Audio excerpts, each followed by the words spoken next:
संसद में बजट सत्र के पहले भाग का आज आखिरी दिन है। संसद में आज का दिन काफी अहम है क्योंकि आज पहले चरण के आखिरी कामकाजी दिन है। आज यानी गुरुवार को न्यू इनकम टैक्स बिल पेश होगा। लोकसभा में वित्त मंत्री निर्मला सीतारमण नया इनकम टैक्स बिल पेश करेंगी। इसका ऐलान उन्होंने अपने बजट सत्र के भाषण में ही किया था। माना जा रहा है कि 622 पेज का यह बिल 60 साल पुराने इनकम टैक्स एक्ट 1961 की जगह लेगा। फिलहाल लोकसभा 2 बजे तक स्थगित हो गई है। इस बीच आज वक्फ बोर्ड बिल पर जेपीसी की रिपोर्ट राज्यसभा में पेश हो गई है। भाजपा सांसद मेधा कुलकर्णी ने जेपीसी रिपोर्ट पेश की है। संसद में आज विपक्ष के तेवर देखने लायक होंगे। न्यू इनकम टैक्स बिल और वक्फ बोर्ड पर जेपीसी रिपोर्ट पर हंगामे के भी आसार हैं। आज संसद सत्र का 10वां दिन है। आज की कार्यवाही के बाद संसद के बजट सत्र का पहला भाग संपन्न हो जाएगा। बजट सत्र 2 भागों में है। पहला भाग 31 जनवरी से 13 फरवरी के बीच और दूसरा 10 मार्च से 4 अप्रैल के बीच होगा। वक्फ बोर्ड बिल रिपोर्ट पेश होते ही राज्यसभा में विपक्षी सांसदों ने हंगामा शुरू कर दिया। विपक्षी सांसदों का कहना है कि जेपीसी की रिपोर्ट से विपक्षी सांसदों द्वारा जारी की गई डिसेंट नोट को हटा दिया गया है, जो कि असंवैधानिक है। तिरुचि सिवा ने कहा कि जो सदस्य कमेटी में होते हैं उनकी असहमति को लेकर डिसेंट नोट के साथ रिपोर्ट का नियम है, इसमें इसका पालन नहीं किया गया है। खरगे ने इस विधेयक को बताया है फर्जी।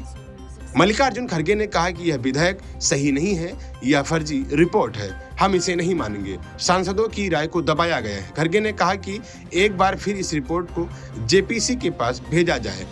जेपी नड्डा को यह कदम उठाना चाहिए। खरगे ने कहा कि हमारी असहमति नजरअंदाज की गई है। जेपीसी सदस्य मेधा कुलकर्णी ने इस पर जवाब दिया है। उन्होंने कहा कि हमारे जो मुस्लिम सांसद भाई आज यहाँ बोलते हैं और देश की मुस्लिम भाइयों को भड़काना चाहते हैं, उन्होंने इसे खुद सुना ही नहीं कि बहुत सारे हमारे डिप्राइव्ड भाई भी आए थे। वहाँ उन्होंने कहा था कि आज तक हमें वक्फ बोर्ड की लैंड का कोई फायदा नहीं हुआ है। किसी ने हमें ना शिक्षा के लिए मदद की है और हॉस्पिटल के लिए ना मदद की है, कुछ नहीं किया गया। अगर किसी ने अल्लाह के नाम पर दान दिया है तो फिर उससे कुछ हमारे लिए भी होना चाहिए, उसका फायदा सबको होना चाहिए। हमें क्यों उससे वंचित रहे, सबका डॉक्यूमेंटेशन होना चाहिए। तो इसलिए यह कानून बना है जो सबके लिए है। अब ये भी जानिए कि वक्फ अधिनियम में क्या होंगे बदलाव।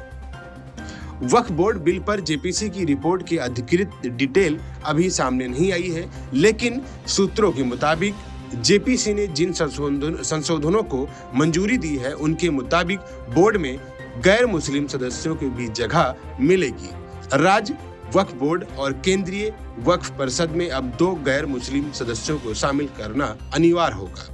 वक्फ बोर्ड में महिला प्रतिनिधियों को भी शामिल किया जाएगा। इसके अलावा वक्फ संपत्तियों की देखरेख के लिए जिला मजिस्ट्रेट की भागीदारी बढ़ाई जाएगी। वक्फ बोर्ड की अनियंत्रित शक्तियों को सीमित करने के लिए कुछ प्रावधानों को हटाया जाएगा, जिससे वो बिना आवश्यक जांच के किसी भी संपत्ति को वक्फ घोषित नहीं कर सकेंगे।